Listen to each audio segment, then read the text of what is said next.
अहम खबर और अहम विजुअल आ रहे हैं, जरा अपने दर्शकों को फौरन दिखा देना आवश्यक है। श्रीनगर लेह राजमार्ग को बंद किया गया सिविलियंस के लिए, लेकिन आर्मी के लिए उसको खुला रखा हुआ है और यहां से कॉन्वॉय जाता हुआ दिखाई दे रहा है। सुमित इस बारे में और ज्यादा जानकारी देंगे। सुमित, पहले से ही तैनाती है, मतलब और फोर्टिफिकेशन किया जा रहा है? देखिए, और इसलिए किया जा रहा है क्योंकि हम लगातार अपनी विंटर स्टॉकिंग को पर काम कर रहे हैं। विंटर स्टॉकिंग में ना सिर्फ हमारी क्लोथिंग, हमारे वेपन्स, बल्कि हमारी रसद, और इसके अलावा अगर विंटर्स में और भी किसी एम्यूनेशन की जरूरत पड़े तो उसकी सारी संख्या को पूरा किया जा सके। दिनेश, ये उसी की विजुअल्स हम देख पा रहे हैं। ये बड़ा कॉन्वॉय आपको दिखाई दे रहा है उधर से। जाहिर है किसी भी तरीके से अब चीजों को ग्रांटेड लेने के मूड में इंडिया नहीं है। सिवाज साहब, ये कॉन्वॉय क्या कह रहा है?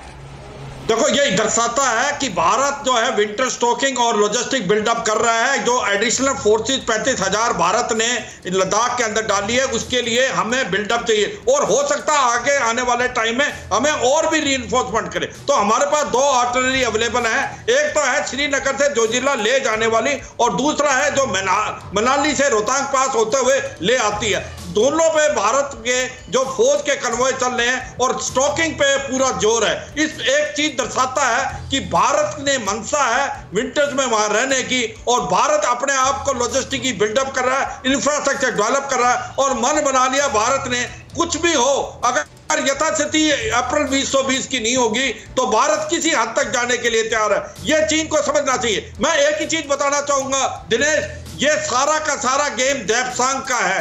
देपसांग में जहां भारत जो चीन है वो ये समझ रहा है कि हो सकता है कि जिस प्रकार से वो 10 किलोमीटर अंदर आया है कि भारत कहीं ना कहीं ईस्ट चाइना ईस्ट जो है जाने की तरफ एक्साइजन में कुछ कर सकता है। इसलिए वो अपने जो G219 है जो कि लासा से सिंगजांग जाता है उसको वो डेप्थ दे रहा है एक्साइजन में, इसलिए वो डेप्थ में आ गया। मुझे लगता है कि जो भी बातचीत होगी ये अभी जो हमको खींच रहा है पंगैंगसो में, पर असली मुद्दा डेप्संग का है और डेप्संग इसी पर एक क्विक कमेंट संजय सोई साहब से लेता हूं। संजय सोई साहब, आपको वहां क्या महसूस हो रहा है इस हिसाब से, क्योंकि आप जाहिर है वहां लगातार इस बात पर भी निगाह रख रहे होंगे कि एक्टिविटीज दिखाई क्या दे रही हैं आसपास?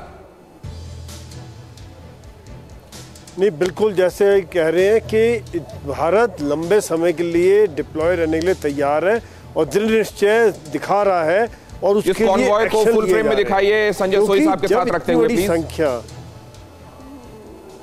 बिल्कुल, क्योंकि जब इतनी बड़ी संख्या में सेना वहां डिप्लॉय हो रही है, एडिशनल ट्रूप डिप्लॉय हो रहे हैं और वहां पर ऑक्सीजन की कमी है, टेम्परेचर -30 -40 डिग्री तक जाते हैं, तो उसके लिए हम समझ सकते हैं। और नवंबर के बाद रास्ता बंद हो जाता है, लेह लद्दाख का रूट ब्लॉक हो जाते हैं, तो उसके पहले ही पूरी डंपिंग करनी है जो कि अप्रैल और मई तक सस्टेन कर सके। तो सर होगा क्या वो जब हाड़ के अंदर भी घुस जाने वाली ठंड पड़ती है नवंबर में, जो लॉन्ग हॉल कहा जा रहा है, क्या वैसे में इधर की सेनाएं हो या उधर की वहां रहना अफोर्ड किया जा सकता है क्या सर? नहीं, देखिए भारतीय सेना ट्रेंड है और भारतीय सेना हाई एल्टीट्यूड में, साइचेन में, पहाड़ों में ऑपरेट करती रही है और हमें इस तरह का पूरा अनुभव है। यहाँ चीन की सेना मार खाएगी क्योंकि हमें अनुभव है, लेकिन चीन मार खाएगा, मौसम की मार भी चीन खाएगा। संजय सोई साहब का बड़ा बयान कि उस समय हम तो रहेंगे लेकिन चीन टिक नहीं पाएगा। न्यूज़ टॉप 9 रोज सुबह 7 बजे और शाम 7 बजे सिर्फ TV9 भारतवर्ष पर।